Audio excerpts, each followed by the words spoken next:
Buenas de nuevo, es un honor, un privilegio poder estar con todos ustedes y con la palabra de Dios, que es lo que en definitiva nos da la fuerza, el ánimo, es lo que produce un proceso de restauración, de reubicación de nuestras vidas, porque sabemos de qué cantera fuimos cortados hace tiempo. Dios nos rescató, nos sacó de lugares inhóspitos, de tinieblas, pero ahora estamos a la luz del amado Hijo, ahora estamos en la luz de aquellos que viven en la luz de Dios, a la luz de la palabra, y ahí podemos tener lugares de paz, lugares de armonía, situaciones de perfecta y preciosa armonía con el Creador. Y por eso estamos aquí, en un programa, en la segunda parte de Subiendo al Monte. Queremos subir al monte. ¿Por qué subir al monte? Vimos en el programa anterior cómo Moisés le fue revelado todo en lo alto del monte. Cómo Moisés subió al monte de manera que él recibió cómo tenía que hacer el tabernáculo, y todo lo que le iba a mostrar Dios fue en lo alto del monte. Allí iba a recibir toda la revelación. Recuerde usted cómo le dijo: sube al monte y allí te será revelado, sube al monte y espera y te daré también las tablas de la ley. También le dijo que haga todo conforme al modelo mostrado en el monte. Y estuvimos viendo el tipo monte como cercanía de Dios. Eso no quiere decir que nos tengamos que subir a un monte y que tengamos que estar ahí en la altura geográfica de ese monte para poder tener comunión con Dios. No lo estamos tomando de una forma literal, sino que lo estamos tomando en una manera simulada, tipología, en una forma de revelación espiritual. Hoy vamos a dar un paso más. Vamos a Mateo 17. Quiero que leamos aquí lo que ocurrió con Jesús y tres de sus discípulos que siempre cogía un poquito apartados de los demás. No que fueran favoritos, pero sí que tenía un poquito más intimidad con estos tres. Usted sabe, Pedro, Juan y Jacobo. En Mateo 17 vamos a leer este texto de la subida al monte de la transfiguración. Y dice: 6 días después, Jesús tomó a Pedro. Son 6 días después del anuncio de su muerte. En el anuncio de su muerte, recuerde usted que Jesús tuvo que reprender a Pedro. Y si usted lee en Mateo 16, le dijo: aparta de mí, Satanás. Y ahí creó cierto malestar, seguramente, no sería fácil. Pero 6 días después, tomó a Pedro, a Jacobo y a Juan, su hermano, y los llevó aparte. Fíjese usted qué importante es esto, los llevó aparte. Usted y yo necesitamos subir con Jesús aparte. Tenemos que apartarnos de los problemas. La pregunta es: ¿qué es un problema? En su vida y en mi vida, en nuestra vida, ¿qué es un problema frente a las virtudes y a la presencia de Dios? Es verdad que problemas tenemos todos. Todos estamos rodeados de problemas, pero con Cristo los problemas no son tan nefastos. Los problemas son más bien las pruebas que nos van a capacitar y nos van a llevar a otra dimensión. Por eso dice aquí que los llevó aparte, fíjese, subrayo, aparte, y dice a un monte alto.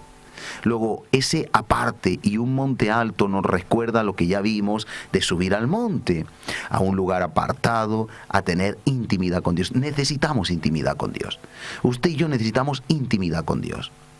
Esa intimidad con el Señor hace que podamos recibir la revelación, ahora no del tabernáculo como recibió Moisés, sino la vida de Jesús, el propósito de Dios con nuestra vida. Hay cosas que nos van a ser reveladas en el monte. El problema es que si no subimos al monte, no tenemos revelación y no tendremos visión. Solo recibiremos la visión, solo recibiremos la revelación de lo que Dios nos quiere mostrar si subimos al monte, tipo monte de intimidad, de hacer un esfuerzo para ir a Dios. En este sentido, y aunque estoy a medio de leer Mateo 17, yo quiero que meditemos en algo muy interesante, y es en subir al monte. Cuando nosotros hablamos de subir al monte, Imagínese usted que tenemos que subir un monte, imagínese que vamos a subir a una cumbre, bien sea aquí, cerquita, Sierra Espuña, Carrascoy o la Cresta del Gallo, andando. Para subir al monte hace falta llevar un calzado cómodo, hace falta llevar ciertas prevenciones, como puede ser agua, sobre todo en tiempo de calor, una ropa, unas prendas adecuadas, un calzado que agarre si es escarpada la subida, porque hay leyes físicas que nosotros tenemos que vencer. Cualquier cuerpo baja fácil, pero sube difícil. Y esto es importante. Subir al monte, a la presencia de Dios, es costoso. Hay que pagar un precio. Hay leyes físicas que nosotros cuando subimos al monte tenemos que vivir. Por ejemplo, la ley de la gravedad. Vamos a hablar de 3 leyes físicas que tenemos que vencer.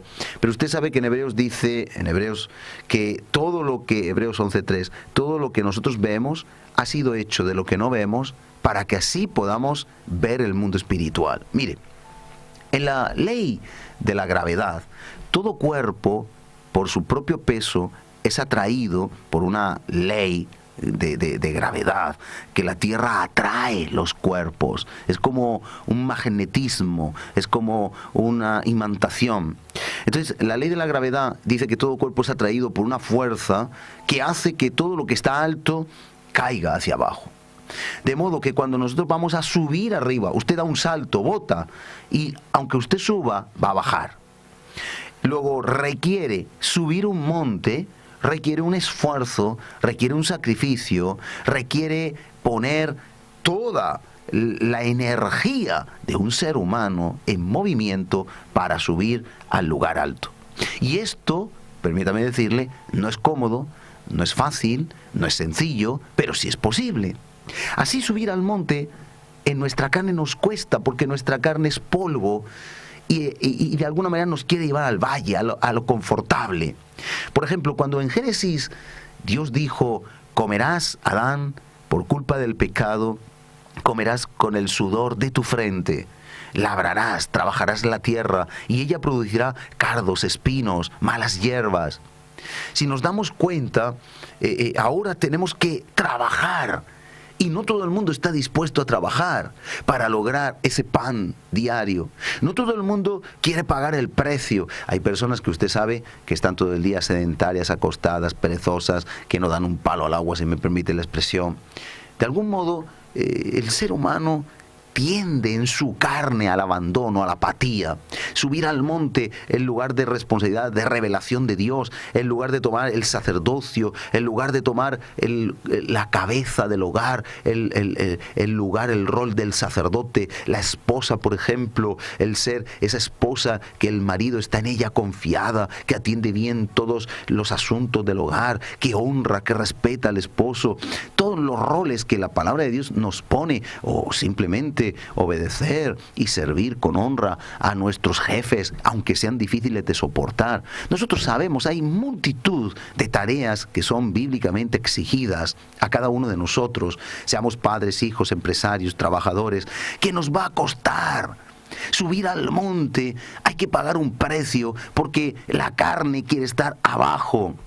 Imagínese usted que ahora vamos a subir a una cordillera de 1000 metros de altura. 1000 metros de altura supone que tendremos que subir como mínimo unas cuantas horas, como mínimo a lo mejor 10 horas, si no 10, 7, 8, 5. Y tenemos que sudar la camiseta, y tenemos que llevar provisión, y si no llevamos agua podemos tener una deshidratación. Pero una vez que uno sube arriba, alcanzó un lugar más alto, ¿verdad? Subir al monte implica esfuerzo, sacrificio, denuedo, porque hay leyes que nos lo impiden. En Gálatas 5 nos dice, aplicando a lo espiritual, andad en el espíritu, no satisfaciendo los deseos de la carne.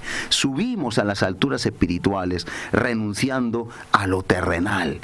Es decir, de alguna forma tenemos que elevarnos a las cosas de Dios, dejando a un lado las cosas de este mundo. Y en Colosenses 3, en aplicación y en implicación, nos dice, buscad las cosas de arriba. Mire usted, en Colosenses 3, qué claro nos habla la Biblia. Buscad las cosas de arriba, no las de abajo.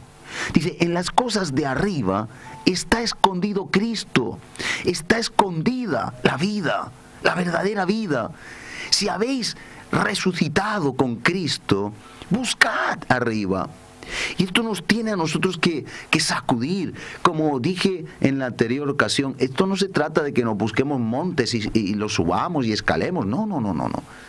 Sino que en las cosas terrenales, viendo series nocivas de televisión, viendo o estando con amistades que solo piensan en vicios, que solo piensan en cosas perversas, estando con personas que son tóxicas y nocivas para nosotros, aunque entre comillas puedan ser cristianas, pero hacen todo lo contrario a lo que dice la palabra. Si tenemos una vida sedimentada, fundamentada en lo terrenal, si no escalamos a la altura, nosotros, la fuerza de la gravedad terrenal nos va a atrapar, nos va a succionar y no vamos a poder dar el fruto del Espíritu. En nosotros no va a estar el amor, no va a estar el gozo, no va a estar la paz, no va a estar el dominio propio, la benignidad, la mansedumbre y la templanza. Es más, en el monte, cuando pagamos el precio, cuando no satisfacemos los deseos de la carne, sino que no nos importa el subir hacia arriba, las alturas espirituales, escudriñar la Biblia, escudriñar las Escrituras, cuando no nos importa el precio que haya que pagar, y no hablo en lo económico, de asistir, por ejemplo, a la iglesia, recibir la enseñanza, dejar que Dios nos trate, nos pula, saque de nosotros lo que sobra, someternos a autoridades espirituales. En ese instante, nosotros estamos andando en el Espíritu. Dice la palabra, no dejéis de congregaros como algunos tienen por costumbre. Y son mandatos. En ese momento estamos saliendo de la esfera terrenal que nos atrapa, nos succiona, nos puede dar mucha revelación, mucha sabiduría. Dice la palabra de Dios que la sabiduría que es conforme a Dios, no la diabólica, es pura, pacífica, benigna. Sin embargo, hay una sabiduría que no es de lo alto, que es la terrenal, la diabólica, que dice que es con contiendas, con celos, con envidias, con todo tipo de controversias. Nosotros tenemos el privilegio, es un privilegio, amigo, amiga, hermano, hermana, tenemos el privilegio de subir a las alturas. Y allí se nos revelará el carácter de Cristo. Allí se nos revelará si somos capaces de pagar el precio, si somos capaces de entrar en la aerodinámica, que es la segunda ley que tenemos que vencer. Hemos hablado de subir al monte. Mire, hay una ley física que es la aerodinámica o el rozamiento. Voy a explicar un poco. Hace que el aire, cuando es atravesado, por ejemplo, por una flecha, tiene que abrirse. Usted sabe que se invierten muchísimos millones en estudios de aerodinámica. Por ejemplo, la industria del automóvil, la industria del camión, la industria del ciclismo, invierten estudios de aerodinámica. Usted sabe del túnel del tiempo, en el ciclismo, por ejemplo, en las contrarreloj. Los ciclistas llevan un casco especial, una bicicleta especial, unos radios especiales, las ruedas.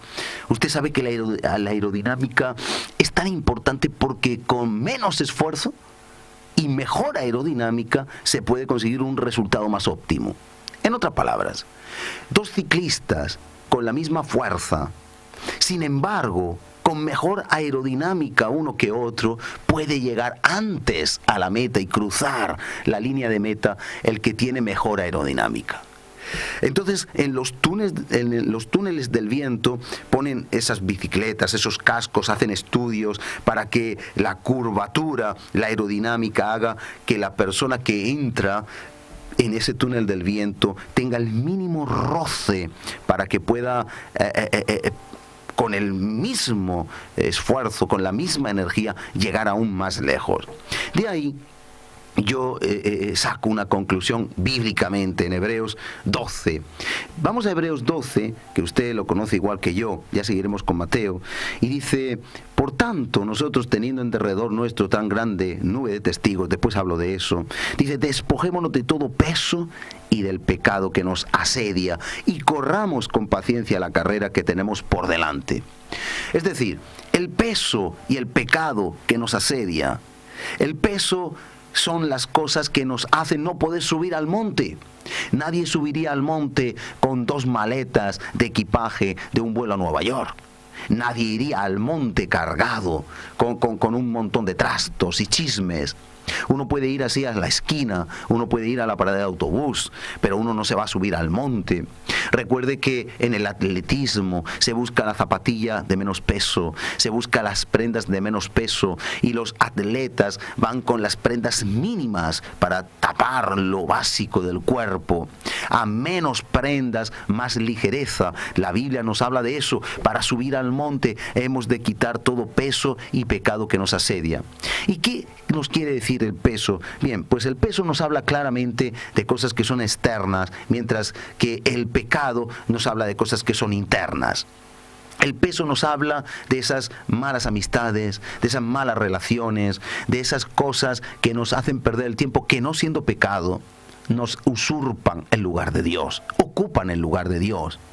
Esas prácticas, como pueden ser hobbies a los que dedicamos demasiado tiempo, o relaciones de amistades, o simplemente responsabilidades que no son necesarias, pero que lo hacemos por el bien incluso de algunas personas a lo mejor, o por sentirnos bien nosotros, pero nos están succionando el tiempo que es para Dios. Es un peso que nos impide una agenda muy apretada, unas responsabilidades solidarias, pero que Dios no nos mandó, unas prácticas que nos están llevando más tiempo del necesario, aunque sean deportivas, por ejemplo, y que nos impiden subir al monte. Ese es el peso. Mientras que el pecado son pequeñas prácticas pecaminosas que no agradan a Dios y que nos están apartando de la cima, de la cumbre, donde Dios nos quiere revelar su voluntad.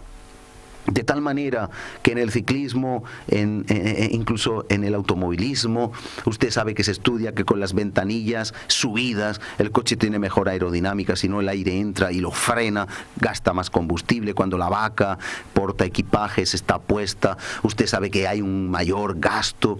Hay estudios que nos dicen cómo evitar el rozamiento, pero nosotros como cristianos debemos de saber que también hay una aerodinámica cristiana, y es que el peso hay que quitarlo.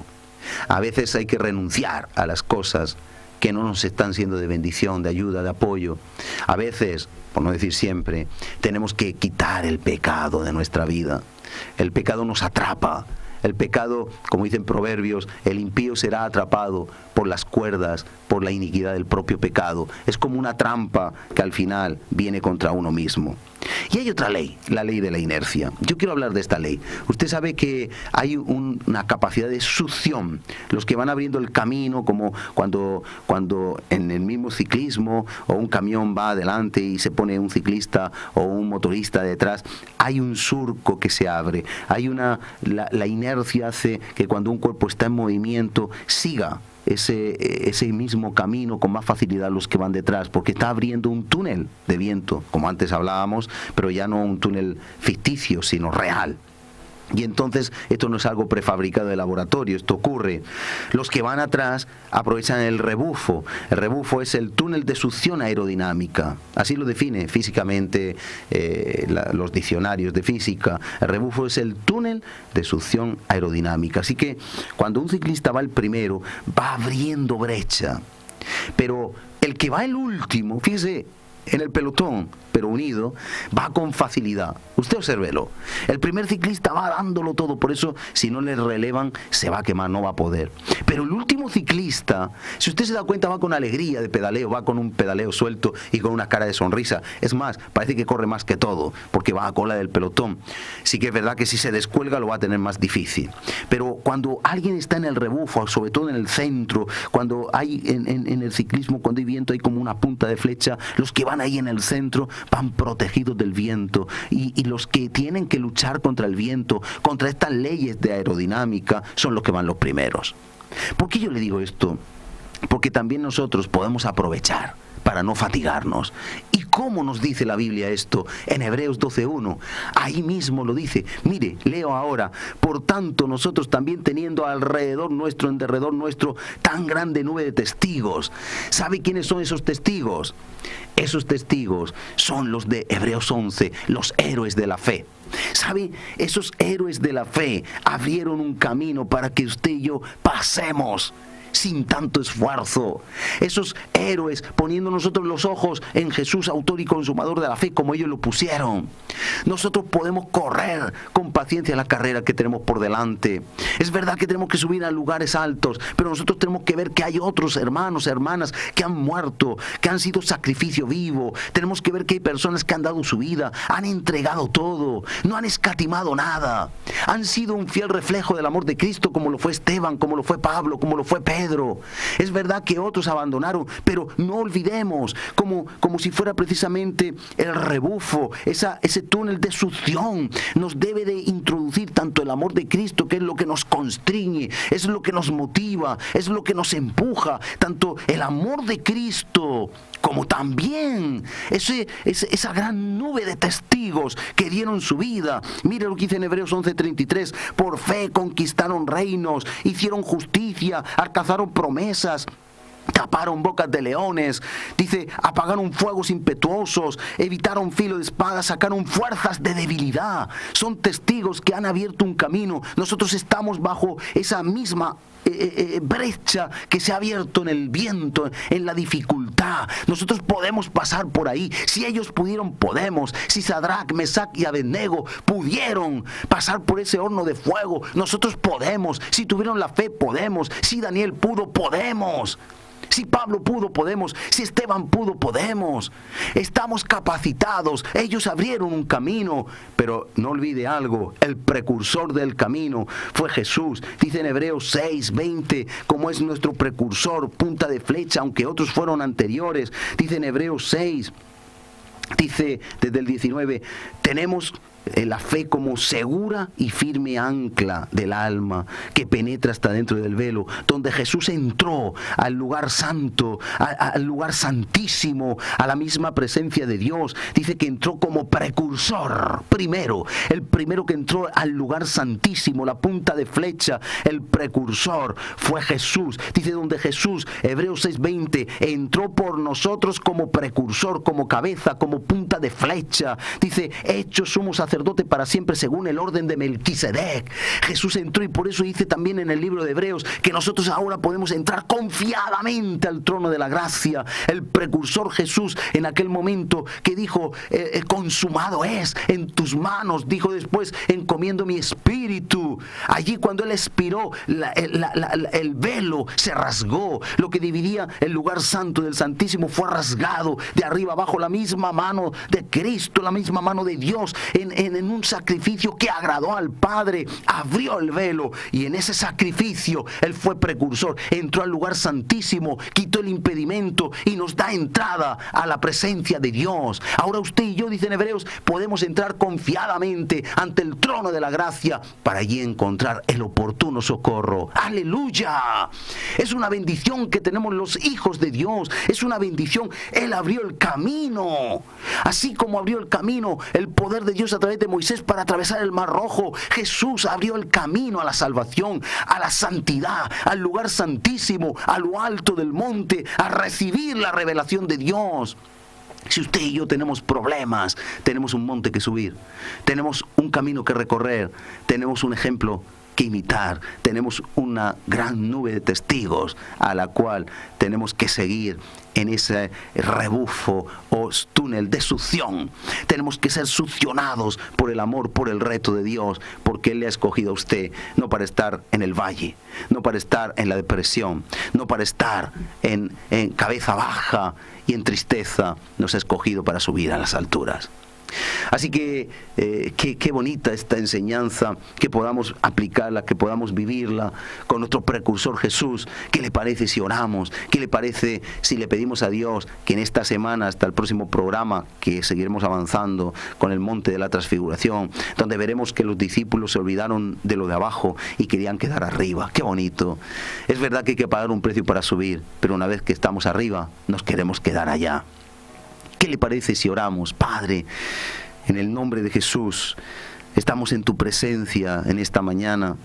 Yo quiero clamar por mi vida y la vida de todos mis hermanos, por todos los que están allá, al otro lado de su receptor, de su televisor, y pedirte en el nombre de Jesucristo, Dios Todopoderoso, que tú vengas a nuestra vida y que con tu poder y tu fuerza, abriendo ese camino que has abierto, teniendo alrededor nuestro tan grande nube de testigos, estando dispuestos a despojarnos de todo peso y pecado que nos asedia, que nos impide subir a las alturas, nos permita subir a la intimidad, a la altura del Espíritu, dejando toda carnalidad y subiendo al Espíritu, donde nos vas a revelar tu carácter, tu naturaleza, tu bondad, donde nos vas a revelar más de ti, donde vas a revelarnos, como revelaste a Moisés, todas las medidas y todo lo que tenía que hacer para hacerlo conforme al modelo.